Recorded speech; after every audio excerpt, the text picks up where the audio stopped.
Hello and welcome to today's video. Today we're going to talk about gear for boss fighting or for your boss battles. Over the past couple of days specifically, I got a lot of requests to show the specific gear I use for each boss fight since I do swap my gear all the time, and I figured I might as well dedicate a short video to just display it in nice segments so people can kind of see the different setups I use. Generally speaking, I prefer when my gear doesn't require me to change charms, but only requires me to change the actual items I'm equipping.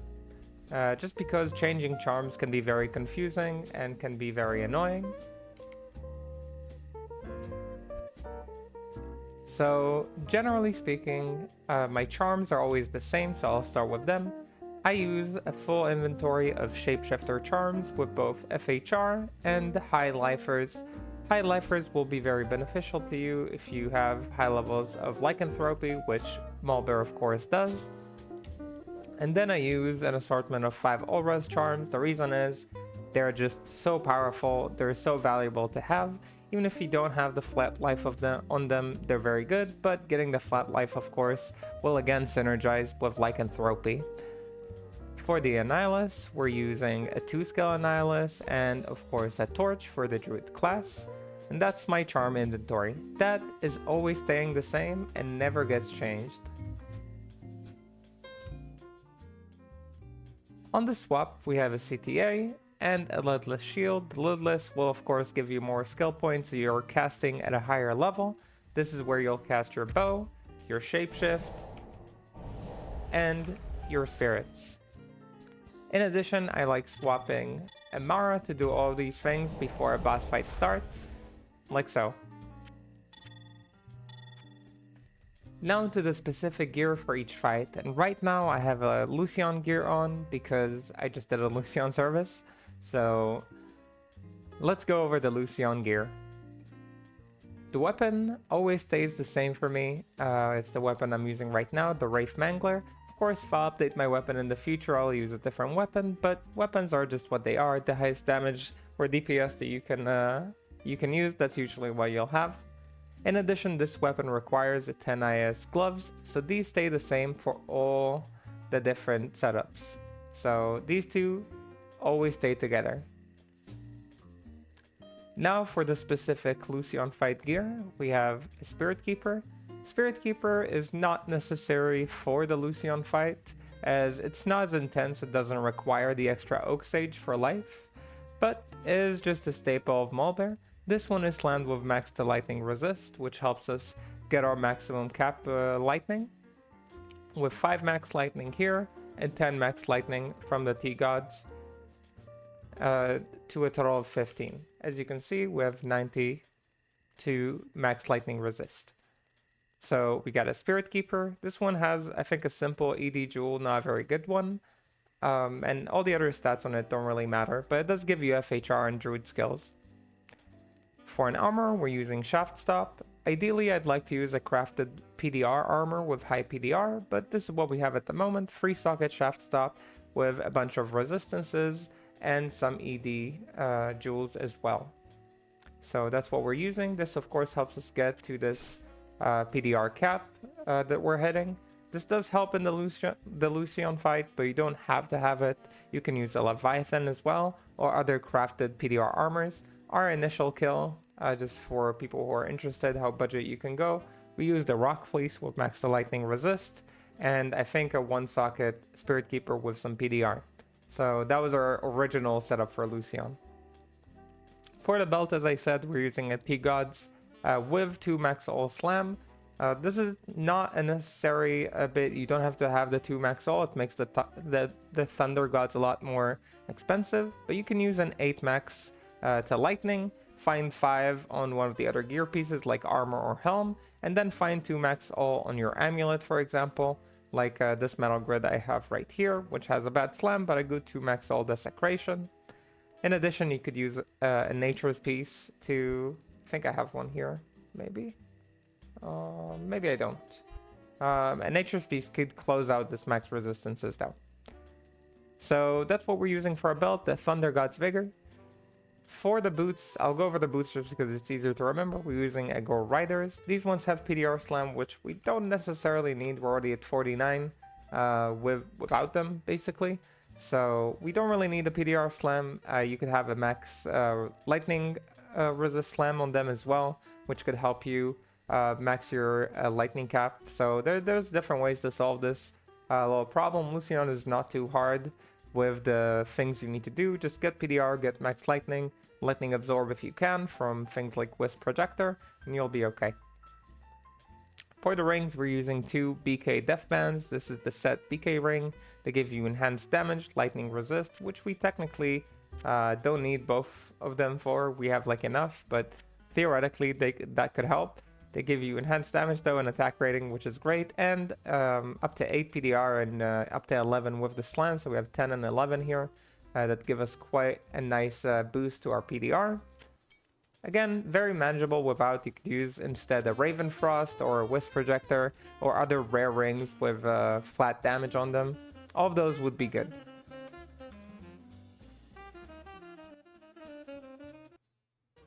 Well, the music was a little loud for me. Okay, so these are the rings we're using. For the amulet, I'm using a metal grid as always. This was the original metal grid I used for Lucion. I used it without the 2 max ult. This is the first one I used for my first tier 2 kill. So this is what we generally use. I like metal grids to give you a lot of AR, a lot of resistances. For the Lucion fight, you don't have to have it, but it is good. The defense on it is also useful since there's a lot of physical damage in there. So that's why I chose to use. Of course, you could use the High Lords as well as Saracens, other rare amulets you're getting. A lot of different options could be very strong in this fight. Even Amaras could be strong for this fight if you have enough attack rating and resistances otherwise. So yeah, keep all those things in mind. With that said, this is my Lucion gear. Let's move to the next set of gear, and I'll move to the Dclone one. So we're moving in terms of difficulty, Lucion, Dclone, and then Rathma. So to change to my Dclone gear, I do as such.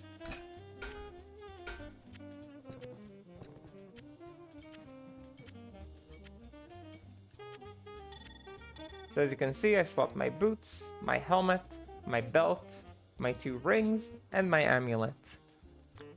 The armor stays the same. Shaft Stop, it's a great armor for Dclone. You could use a Crafted or a Leviathan if they work for you, if they give you what you need.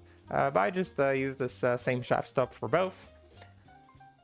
For the helm, we have a Spirit Keeper with 3 sockets. This one gives +2 to Maul, which is very nice, and it has 3 Vexes inside it for 12 max fire resist. We do want a total of 90 here, so that's what we're going for. The boots are Go Riders with max to fire resist, which coupled with the 3 Vexes will help us get this max 90. Also gives us a little bit of fire res. The belt is Verdango, slammed with max to PDR. So we're getting 19 PDR here and 28 from the armor, putting us at a total of 47.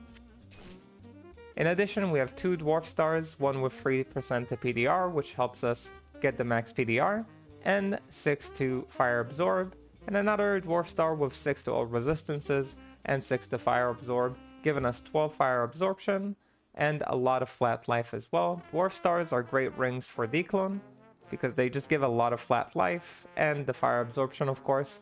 So in my opinion, they're unskippable, but you could have a Raven Frost instead of one of those. If you need more attack rating, you could use rare rings sometimes. That could be okay, or plus skill rings that could be okay. So it's up to you, but this is what I like the most for the Maul. And for the amulet, we're still using a metal grid, but this one is slammed with CBF because Unit cannot be frozen for the Dclone fight.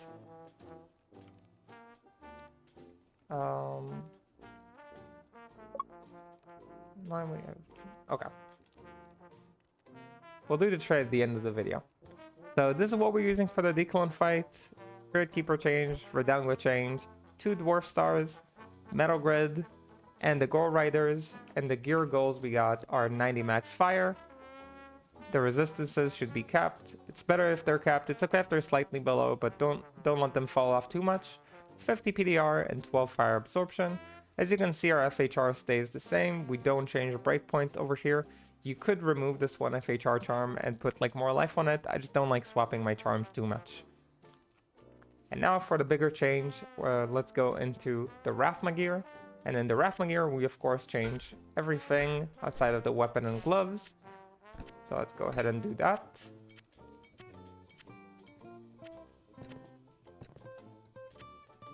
And remember, for the Rathma Gear, your goal is to have 90 max poison, 175 PLR or as close to it as you can. And you'd like to have 85 or higher max cold, 85 or higher max fire. You'd like to have 86 FHR. Any cold absorption you can have is good to have. And other than that, you'd like to have as much health as you can. So for our gear, we have a Spirit Keeper. This Spirit Keeper has a +2 to Maul and 3 sockets. We have 1 Vex rune in it, helping us get to max fire resistances to 90, and 2 jewels that mostly gives us resistances and damage. So they give us a lot of cold resistances that we need. For the armor, we're using the Gladiator's Bane. This is an almost irreplaceable armor. It is incredibly powerful, and it is slammed with +1 all skills. In addition, it has 2 sockets and 2 ohm runes in it, which helps us get almost to 90% max cold resist. In addition, it gives cannot be frozen, and seriously, I could not talk about this armor enough. For the FHR, to the critical strike, which actually gives you access to crit for every plus skill that you have on your gear. This will be even more critical strike damage, so even when you bow, this should go up. So as you can see, very important stat, very important armor. The +1 skill is just basically to give you +1 more to your critical strike and for your casting skills, so like your werebear, your spirit, your bow. So overall really nice, but other slams like max fire or max cold could also be very good. For the belt, we're using Snake Horde, and you want to have 2 max soul slam regardless of the belt that you're using, whether it's a rare PLR belt, a Snow Clash, or a Snake Horde.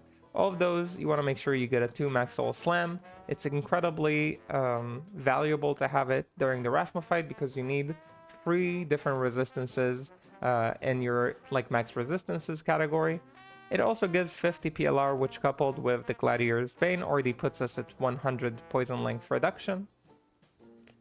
For the rings, I have a ring that I crafted myself with 10 all resistances and 45 poison length reduction, which is the maximum a ring could give. Other than that, it doesn't give anything too useful. Rings could be a lot better than this, but this is already a very nice roll, so I decided to keep it. The other ring is a rare PLR ring that gives 25 PLR and a lot of resistances, which helps us make sure we're like capped on all of our resistances. A total of PLR we have is 175% off the maximum, which is more than enough to do the fight properly and cleanly. For the boots, we're using a 3 max poison resist, 5 max fire, Inferno Strides. These are really nice, both for the blaze that they cast for you and the max fire and max poison we're getting. In addition, it helps us cap our fire res. Remember that in the Rathma fight, you'd like to have 33 resists more than what you actually have, like the maximum, because there is a lower resist curse from Mendelin, which will lower your resist by 33%, unless you have curse resistance. So that is important to remember. And that is the gear I use for Rathma. So with that said, these are the 3 sets of gear I use for the different boss fights. At the moment, we're getting closer and closer to the 10% mark, both on Dclone and on Rathma. At 95 kills for both, I think, and I will do the 100 kill, or 93 on Dclone. Okay, so pretty close to 100 on both, which is the 10% marker for our goal this season. So we'll try to complete that goal today, or like the next day, I guess, for you guys. And for Lucion, we're actually already very close to the 20% marker, which hopefully I'll make also the same day. So we're making good progression, I think, considering where we're at in the season, about 2 weeks in. So yeah, I appreciate everybody for watching. If you enjoyed this content, make sure to drop a like and subscribe. and I'll see you in the next stream or the next video. Nothing more to say. Enjoy mauling if you needed this help through making your gear, and otherwise, have a good whatever. I'll see you on the next stream or video, and bye bye bye.